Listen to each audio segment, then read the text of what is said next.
Hi there at home. I trust that you're well and that you are having a blessed morning.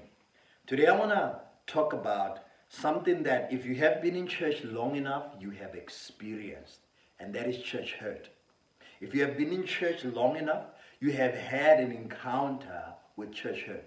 It's either you have been hurt by someone within the church, or you have hurt someone in the church, or you know of someone, a family member or a friend, who has been hurt within the church. And in this last part of our series, we want to zoom in on this thing and say, how do we process church hurt? What causes us to be hurt in the church? And how do we live past that hurt? And how do we thrive spiritually, emotionally, and psychologically past this church hurt? And as I start, I want to tell you a story. A couple of years ago, I used to date this lady. We had an amazing relationship, and it was a relationship that a lot of people looked up to. It was what today is known as couple goals. A lot of young people aspired to this relationship. But unfortunately, this relationship came to an end. It was not a very nice end. And I must admit that the relationship ended largely because of me. It was my fault to a great extent that the relationship ended. Something that I've always openly admitted, that it was my fault. It was my bad. I missed the mark. I made the mistake. I fell by the wayside. It was me. It was me who made the bad choice. It was me who made the wrong decisions, and that's why the relationship ended.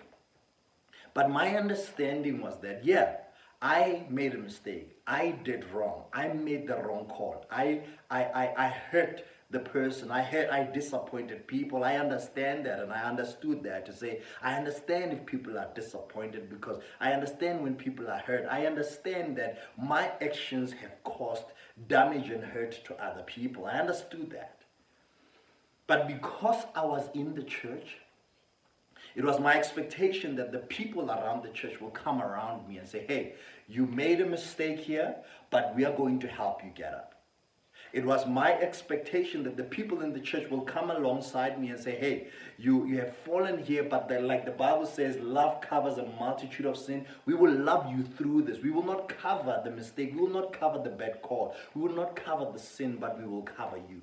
It was my expectation that I will be, they will seek to understand where I was coming from. It was my expectation that they will protect me, not protect the mistake or the sin, but protect me. It was my understanding that they will help me become a better person in the process. It was my understanding that they will help me grow from this. Because ultimately, that's why we go to church. Every single one of us, we go to church because it is a place where we believe that in our moment of weakness, we will be embraced. It is a place where we believe that in our moment of being down, that's when we will be lifted up. It is a place where we believe that in our moment where we are down and out, we will have someone to carry us. It is a place where we know that we can be vulnerable. We can come into that place and say, guys, this is what I'm struggling with, and people will cover us, they will carry us, and they will lift us up, they will protect us, and they will really strengthen us. That is our expectation. That was my expectation. That is most of us. That is our expectation, because we are in church. But in that environment, they did quite the opposite. In that environment, people spoke about me. People judged me. Very few people spoke to me, but everyone was speaking about me, even my friends, even some pastors, even some leaders, even some fathers in the church, mothers in the church, older people, younger people, everyone in the church, they were talking about me, very few speaking to me. Have you ever been in a situation where people are talking about you and you hear stories about you and you are like, what? You're like, yeah, I messed up, but that is a gross exaggeration. Have you ever heard a story about your life that is shocking to you? It was that people took this mistake and they amplified it and added spice and added raja and all these things and created a more entertaining and more exciting story than it actually was. And that hurt me. And that hurt me, not because I don't. Here's the thing. When you have a public relationship, you know that people are going to talk about you. When you have a public divorce, you know that people are going to talk about you. When you fall pregnant out of wedlock, you know that people are going to talk. You expect people to talk about you. The only thing is, if you are in the church, that is the last thing you expect. You don't expect the people in the church to talk about you. You don't expect the people in the church to reject you. You don't expect that. You don't see it coming. You know that, yeah, people in the world out there, I know that they're going to judge me. But I have a place called church I can run to and they will cover me. You're like, yeah, my bad. I messed up. It was my fault. But I know that there's a place called church that I can run to and be covered, that I can run to and be protected, that I can run to and be embraced, that I can run to and be understood, that I can run to and really be helped to grow and get restoration. But often, far too many times, that is not the experience. Far too many times, that is not experience that we get. And what makes it sad is because we don't see it coming. In the world, we know that they will judge us. In the world, we know that they'll manipulate us. In the world, we know they will reject us. In the world, we know they will talk about us. In the world, we will know that they will do all these things.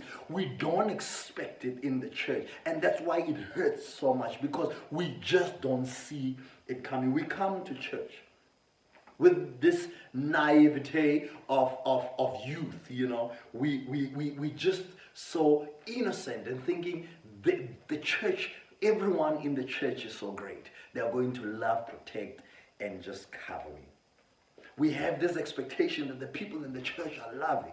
We have this expectation in the church that the people in the church, they are understanding, they are caring.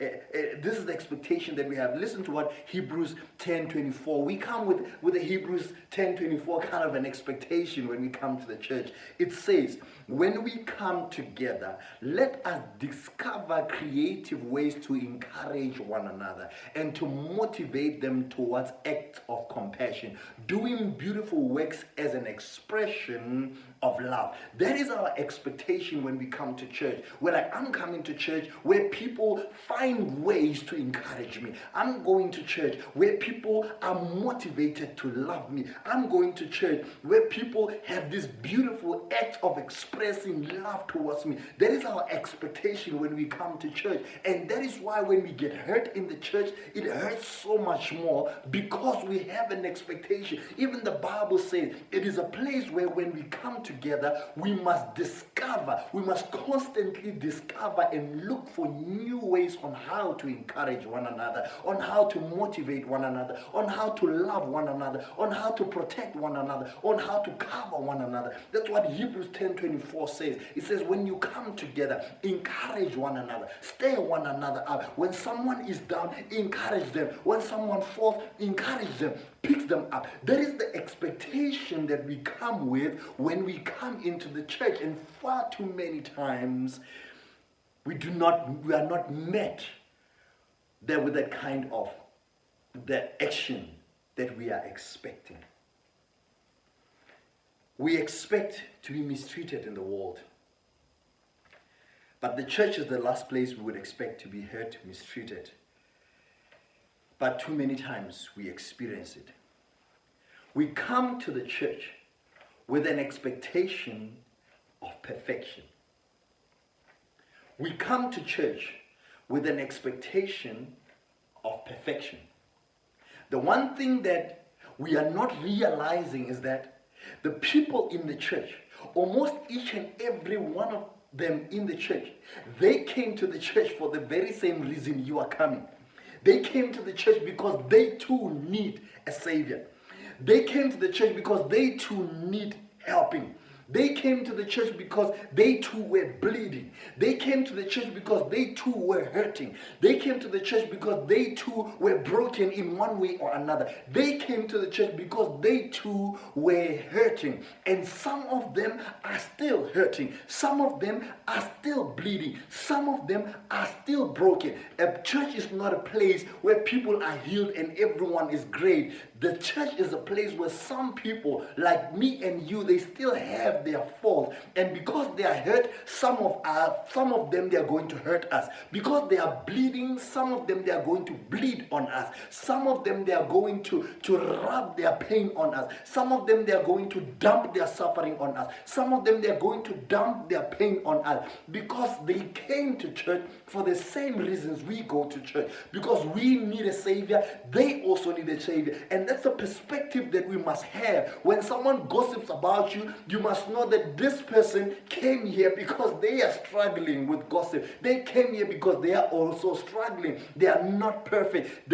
What disappoints us the most is that we expect perfection from people who came to the same place for the same reasons we came to. They came to church because they need a Savior and they need healing just as much as we do, and they are going to hurt us. They are going to hurt us.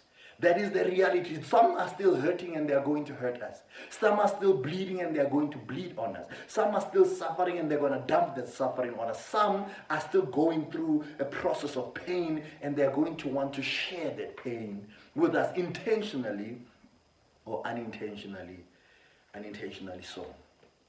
The question that we will ask then is church inherently a bad place then? Is church inherently a bad and a toxic place?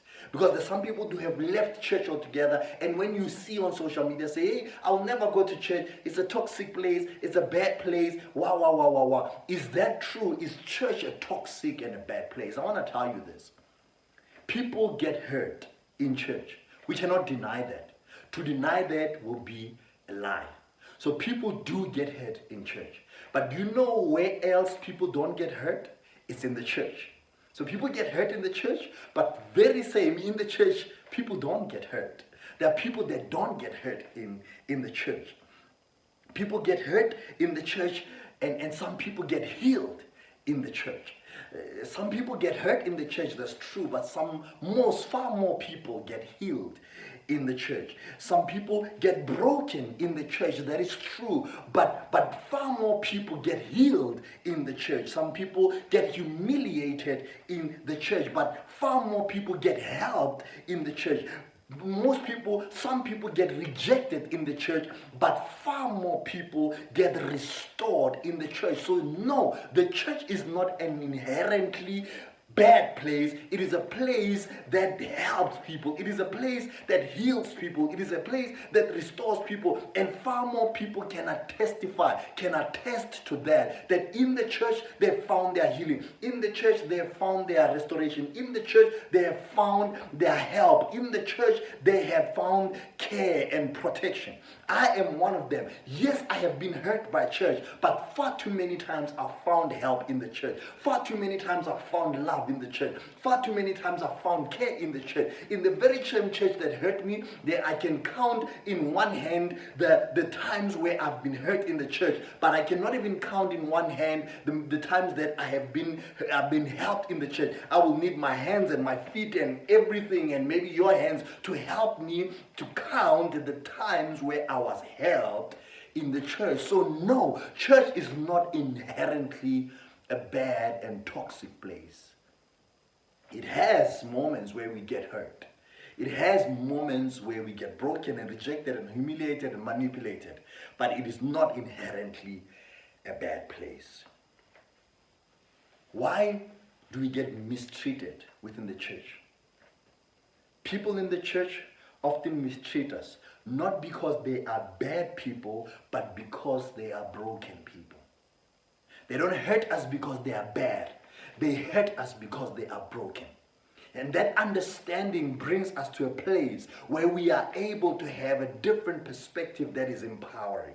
We know that this person does not gossip about me because they are a bad person. It's because they are a broken person. There's something that they are struggling with and they are projecting that on me. This person is rejecting me not because they are a bad person, but because they are a broken person. There's something that they're struggling with. There's an insecurity they're struggling with, a hurt or a pain of sort that they are struggling with, and they are projecting that on me. The people in church mistreat us not primarily because they are bad people, but because they are broken people, and they are deserving of our healing, not of our hating. We don't need to hate them. We need to speak healing upon their lives. We don't need to reject them. We need to lead them to a point of restoration. When people hurt us in the church, it's not an opportunity to hate. It is an opportunity to speak healing. When people gossip about us, reject us, manipulate us, and hurt us, and put pain on us, it is not an opportunity to reject them back. It is an opportunity to bring them to a point of restoration, because they don't hurt us because they are inherently bad. They hurt us because they have been broken. And one of the other reasons why we get hurt in church is because we come to church hurting. So you have been hurt at one church, and then you come into this space already with hurt. People, they come to churches already with hurt from different places, and they come and then they hurt other people. So you'd find that, you come to this space where you have been hurt some way. So you come wearing shades, right? This room has suddenly changed in texture and color. That's not true. The room didn't change. My perspective has changed. So we come into a space with our spectacles of hurt, with our spectacles of rejection, with our spectacles of humiliation, with our spectacles of suffering, with our spectacles of whatever. And when we get into a place, we are wearing this and we see everyone and everything through those eyes. So everything is a potential opportunity for us to get hurt. Everyone is out to hurt us. Everyone is out to break us because of the perspective we have, not because of what's happening in the environment. And we need to come to a point where we say, God, heal me. Take out this perspective of my broken past. Let me enjoy this new space for what it is. Don't drag your hurt from the other church into another church. Heal. Find healing. If you come hurt into a church space, don't get there and sit and pretend as if you are okay. Go to the pastor and say, Pastor, I came because I was hurt there. So that the pastor knows that you were hurt there and you are coming with hurt, and he can help you process that. Many of us, we come with hurt from other churches and think if we can just come to a new environment and sit there, we're going to be fine. You're not going to be fine. It's the hurt is still there, and it's perpetual, and it's only a matter of time before that hurt is, because it's sensitive. Before, when you have been burned by fire, when you come close to fire, that wound, it's very sensitive to fire. Me, who has not been hurt, who has not been burned by fire, can come close to the fire and I will not feel it as much as you do, because I don't have the hurt. But you, because you have the hurt, even when people are not hurting you, you are sensitive to it. So the first thing we need to check before we just claim I've been hurt by the church is that, did we come with the perspective of the previous hurt into a new environment, and we didn't get the time to put it down, to get healing, to find healing in our hearts. The second thing is that, we sometimes carry an offense spirit. Some of us, we get offended very easily. We carry an offense spirit. It takes just, when someone just talks to you, they're offended. It doesn't take much to offend you. If you are carrying an offense spirit, you are always going to be hurt in the church. Because remember, in the church, you have people that are hurting. You have people that are bleeding. You have people that are in pain. You have people that have experienced all these things. And if you have an offense spirit, anything they do is going to offend you. Anything they do is going to hurt you. You're going to get hurt very easily. So rather deal rather deal with that. Part of the church's mandate, part of the church community's mandate is two things. It is to celebrate and to correct. Part of the church's mandate is to celebrate and to correct. And here's the thing. If we get celebrated without correction, we become immature Christians. We become baby Christians. If we become corrected without being celebrated, we become insecure Christians because we don't feel good about ourselves. We are always just corrected without being celebrated. But when we are corrected and celebrated, we become inspiring, ignited, and influential Christians.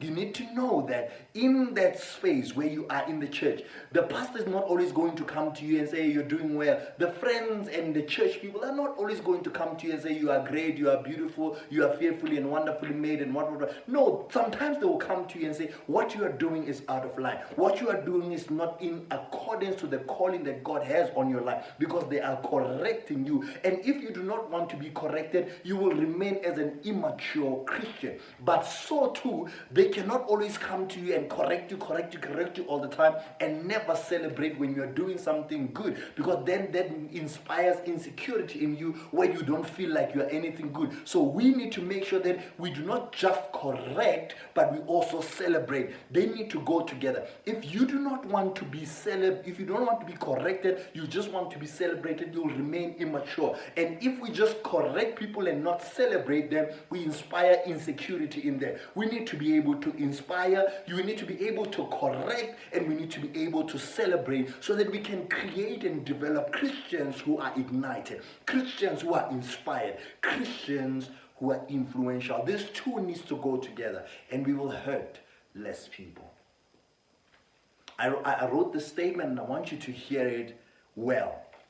Church should be a place full of completely forgiven people, constantly forgiving people. Church should be a place full of completely forgiven people, constantly forgiving people. Because we are in church, we're like, I know that I have been forgiven, and so I am going to forgive. We need to make a conscious decision daily to say, people in the church are going to hurt me, not because they are bad, because they are dealing with stuff. And I'm going to make a conscious decision that when that hurt comes, the first thing I'm going to do, I'm going to forgive them. We need to be pro-forgiveness. It needs to be something that we do. Peter asks Jesus in Matthew 18 verses 21, and he says, Master, how many times do I forgive a brother or sister who has hurt me? He's asking Jesus. 7, he's asking Jesus, should I forgive them 7 times? And Jesus replies and says, 7? Are you saying 7? Are you for real? Are you out of your mind? Only 7 times? He says, hardly. Try 70 times 7. That is 490 times. That's a tall order. Jesus is saying, you want to forgive 7 times and then you throw your toys? You need to forgive them 70 times 7. That is 490 times. How many of us have been offended in the church more than 100 times? Let's not even talk about 490 times. How many times have we left the church because they offended you twice? You have left the church because they hurt you twice. You have left the church because they rejected you 10 times. You have left the church because they humiliated you 10 times. The order, the script is 70 times 7, that's 490 times. How many of us are there?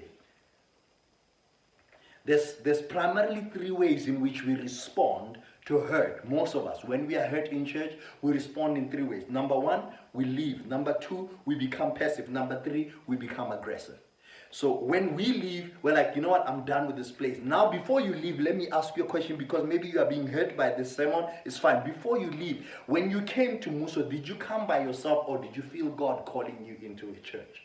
Because we must know that we do not go to church. We are called to church. We are called, we need to have a conversation with God about the church where we should go.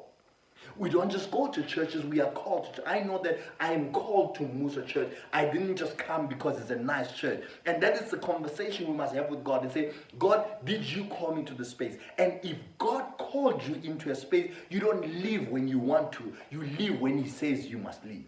You don't leave when you are hurt. You leave when he releases you from the space. So we need to come to a point of understanding that we are not coming to church. We are called into a church community. God has called us into the community because he knows there's something he wants to achieve in us, and there's something he wants to achieve through us in that space. So when you get offended and you just leave, who sent you to the church where you are going to? You find yourself in a space where God has not sent you. You are going to get hurt again there. So don't just leave because you are hurt. Speak to God about it. Number 2, we become passive. Our body is there, but our heart is not there. We don't serve, we don't give, we don't contribute in any way. And we will never grow in a space where our heart is not. We will never grow in a space where our heart is not. Do you know that why most of the time why you are not giving at church is because you went to the church. You don't believe God called you to the church. If you knew that God has called you to the church, you contribute. You serve in the church. You give in the church. You become part of the church. Most of us, we don't do these things because we just decided one morning, I'm going to Musa church. If I don't want to go, I don't want to go. We need to come to a point where we understand that God has called us to be part of a church. It's a calling that we have. God first calls us to himself, and he calls us to his church. And he calls us to his church. You'll never grow spiritually in a place where you are disengaged emotionally. You'll never grow spiritually in a place where you are disengaged emotionally. So if you feel you have disengaged emotionally, don't stay. Just go to the pastor, have a conversation with him. Go to mentors, go to leaders, have a conversation and say, guys, I have disengaged emotionally. Help me. Don't just stay there and say, no, at least I'm going. No. And number 3, this group of people, you become aggressive. So you either leave, you become passive, or you become aggressive. When you become aggressive, you bash everything that happens in church. Every suggestion that comes is wrong. You are just this aggressive person. You are always on social media talking bad about the church. Christians one of the most confused Christians in the world is Christians who bash the church on social media. I'm saying that without even a doubt. Christians who bash the church on social media, I don't know if there's anyone more confused than that. I don't know if there's anyone who's more confused than that. And take me to go argue with your grandmother. You oppose every suggestion and you cause division in the church. If you cause division in the church, you are fighting against God. You are fighting against God. Look at what Jesus says. Jesus speaks to his disciples in Luke 12. In Luke 12, 1-3. He says to them, guys, you are among Pharisees. There's a lot of Pharisees with you. But he says to them, by this time the crowd, unwildly and stepping on each other's toes, numbered into the thousands. But Jesus' primary concern was his disciples. And he said to them, watch yourself carefully so that you do not get contaminated with Pharisees' yeast or Pharisees' phoniness. Jesus saying to them, you are my disciple, but you are not exempted from this mess. You can be my disciple and you can still find yourself hurting people. You can be my disciple, you can still find yourself rejecting people. You can be my disciple and you can still find yourself adopting the ways of the Pharisees. So me and you, we need to be careful that when people say they were hurt in church, they are not talking about me and you. Can you confidently say, where I am sitting, there is no one who can say they have been hurt in church and I was involved? Because that's what Jesus is saying to them. Say, guys, I see these guys are stepping on each other's toes. Be careful that you do not take their ways. You can be my disciples and still, Judas was Jesus' disciples, he still sold him. Peter was Jesus' disciple, he still denied him. So you can still be a disciple of Jesus and be hurting people, rejecting people, manipulating people, and all these things, because we are in a journey of growth. And he's saying to me and you, be careful that when people say, I have been hurt in the church, they are not talking about you. When they have been rejected in the church, they are not talking about you. Have been criticized in the church, they are not talking about you. Because we are quick to say, they hurt me, and we are slow to say, I hurt someone. Jesus was giving them a warning. He says, be careful. Be careful that you are not one of the people that hurt people. And then he says, but when you get hurt, when in verses 11 and 12, Luke 12, 11 and 12, he says, when they drag you into the meeting place or into police courts and before judges, don't defend yourself. Don't worry about defending yourself. What will you say, or how will you say it? The right words will be there. The Holy Spirit will give you the right words when the time comes. Here is the thing. In the church, we do not promote, we do not embrace, we do not even think about the cancel culture. We have a cross culture. We don't have a cancel culture, we have a cross culture. What is a cancel culture? A cancel culture is when we dismiss people, we disregard people, we deform people, we degrade people, we delete people, we dehumanize people because they did something we don't like or they hurt us. And we are motivated by revenge. What is a cross culture? A cross culture is a culture that reflects the cross of Jesus Christ, which is full of mercy, grace, and forgiveness. When people hurt us, we don't cancel them. We show the reflection of the cross. The cross represents mercy. The cross represents forgiveness. The cross represents grace. We don't cancel people. Canceling is not a Christian culture. It cannot be a church culture. We don't cancel people, regardless of what they do. It is not part of who we are. We as a Christian people, we don't cancel people. We have a cross culture and not a cancel culture. And part of the cross culture, there's a pun in there. It means when someone has hurt me, I cross over to their side and try to understand what happened. I go to them and say, brother and sister, this is what you have done to me. What happened here? And try to understand where they are coming from. Where they are coming from. In closing, Matthew 5, verses 43 to 47. Jesus speaks to a group of people, and he says to them, is one of the sermons that he teaches, and he says to them, you are familiar with the old written law. So you know the law. Love your friend, and its unwritten companion, hate your neighbor. It says, you know that. But I am challenging that. I am telling you to love your enemies. Let them bring out the best and not the worst in you. I want to stop there. It says, let them bring out the best and not the worst in you. When we get hurt in church, we do not conform to the hurt, but we confront the hurt. We do not leave. Because when we leave, we are conforming to the hurt. When we blame, we are conforming to the hurt. When we gossip back, we are conforming to the hurt. When we humiliate, we are conforming to the hurt. When we cancel people, we are conforming to the hurt. We need to be able to respond, to confront the hurt with love. Let the hurt, let the rejection, let the humiliation bring out of you. Let it bring out of you the best. Jesus is saying, when you are hurt, let the best come out of you, not the worst. Let it come out of you. When they laugh at you, let love come out of you. When they humiliate you, let humility come out of you. When they push you around, let peace come out of you. When they reject you, let rejoicing come out of you. When they instigate against you, let integrity come out of you. Respond to irritation with encouragement. When you are irritated, when they are irritating you, be an encourager,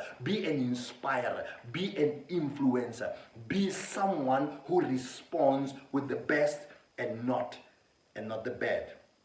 Jesus says, when they push you around, let them bring out the best in you, not the worst.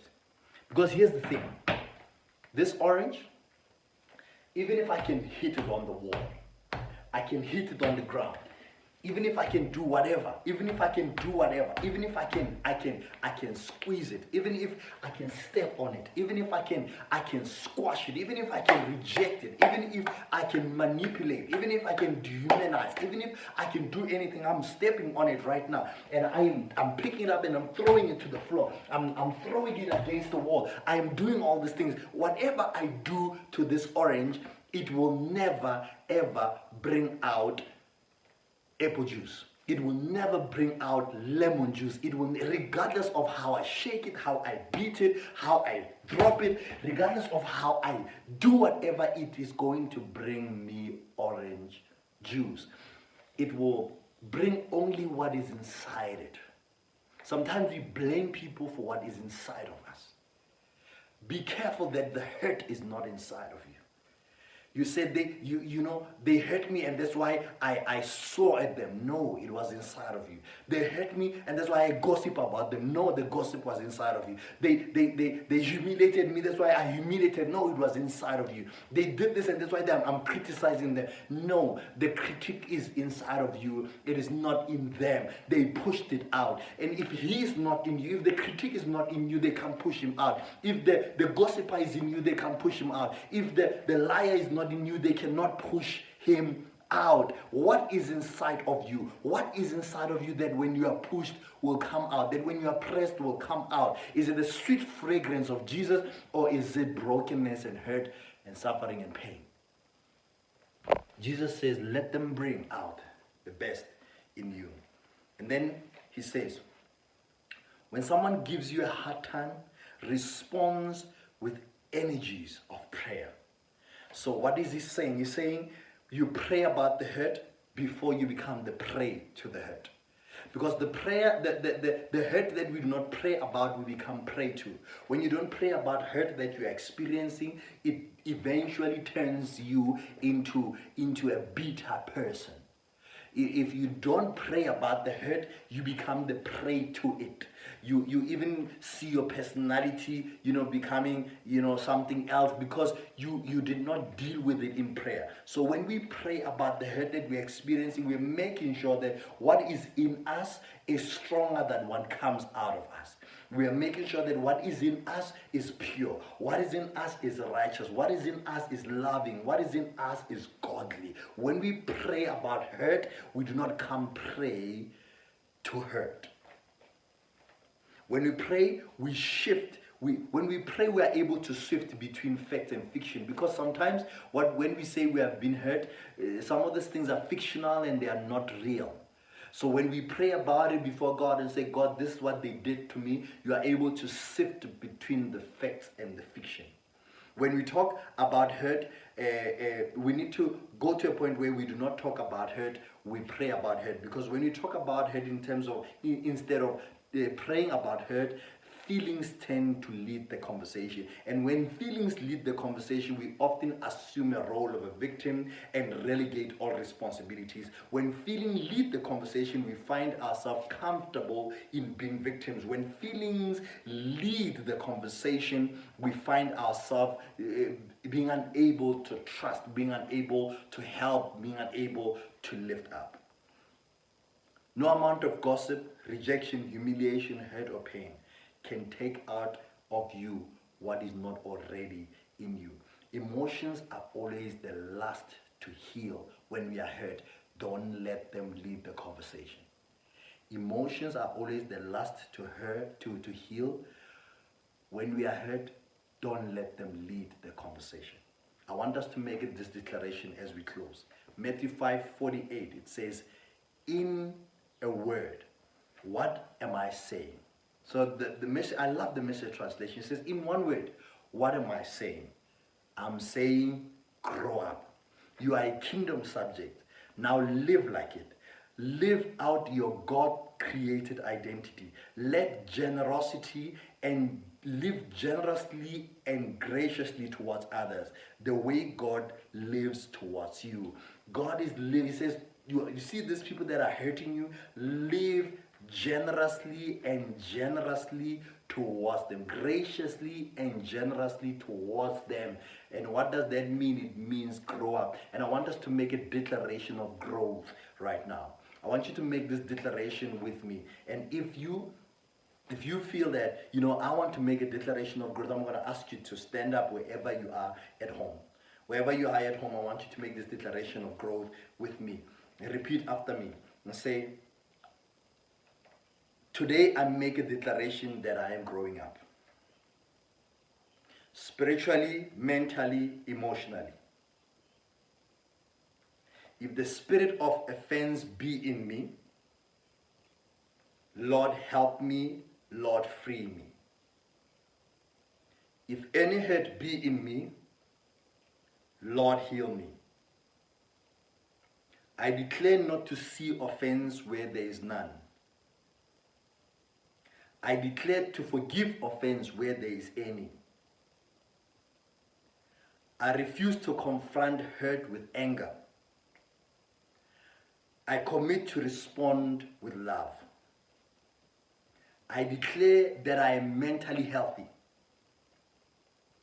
I declare that I'm emotionally healed. I declare that I'm spiritually growing. I declare that I shall not jump from one church to another. I commit to working out my hurt and my salvation. I declare that I am growing up. I am healthy. I am whole. I am helping. And I am healing. We want to see you healthy, healed, and contributing, thriving in what God has called you to be. I trust that this message has helped you and has strengthened you, and I pray that you are standing strong over whatever hurt that you have experienced in your life. Bless you.